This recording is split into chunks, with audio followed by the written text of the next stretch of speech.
problem because the rates are being distorted so heavily that now it's getting almost impossible for owner operators to turn a profit. A lot of the loads that are getting offered are they would be what we would call them in retail. We would call them a loss leader because but you can't do that in freight. You have to you have to be able to make a profit because you have a lot of costs to keep those trucks on the road. Combined with, again, not to bore people, but combined with you have the industry is being flooded.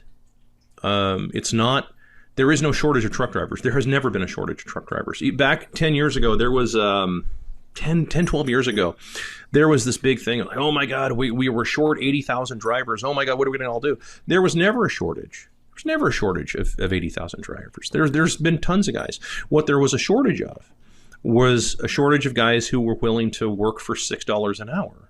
That's what there was a shortage of. So there's no such thing as a labor shortage. This is, and if you've seen any of my earlier work, you know my thoughts on this. If a labor shortage existed, that would mean that price gouging existed, and it doesn't. There's no such thing as price gouging. So therefore, there's no such thing as a labor shortage. You can't have it both ways.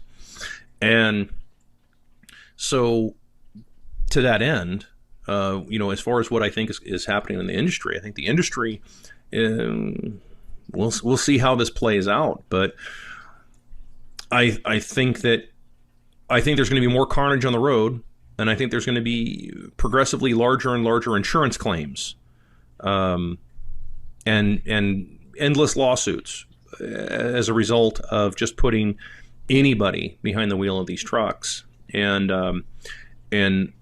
hoping for the best, hoping that it'll all work, and then of course the technophile guys out there who don't have any experience in the industry, or in a lot of cases in any industry. I'm not trying to pick on you, but there's some truth out for some of these guys.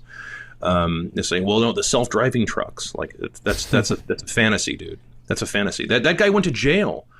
That battery truck? The guy who was going to do the dude went to jail for fraud. I mean, it's like that he was part of the Forbes. What was it? That 30 under 30 or something like that.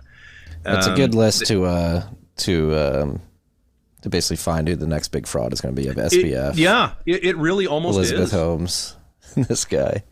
Yep, yeah, and it's like because it's like, well, no, that technology doesn't really exist, and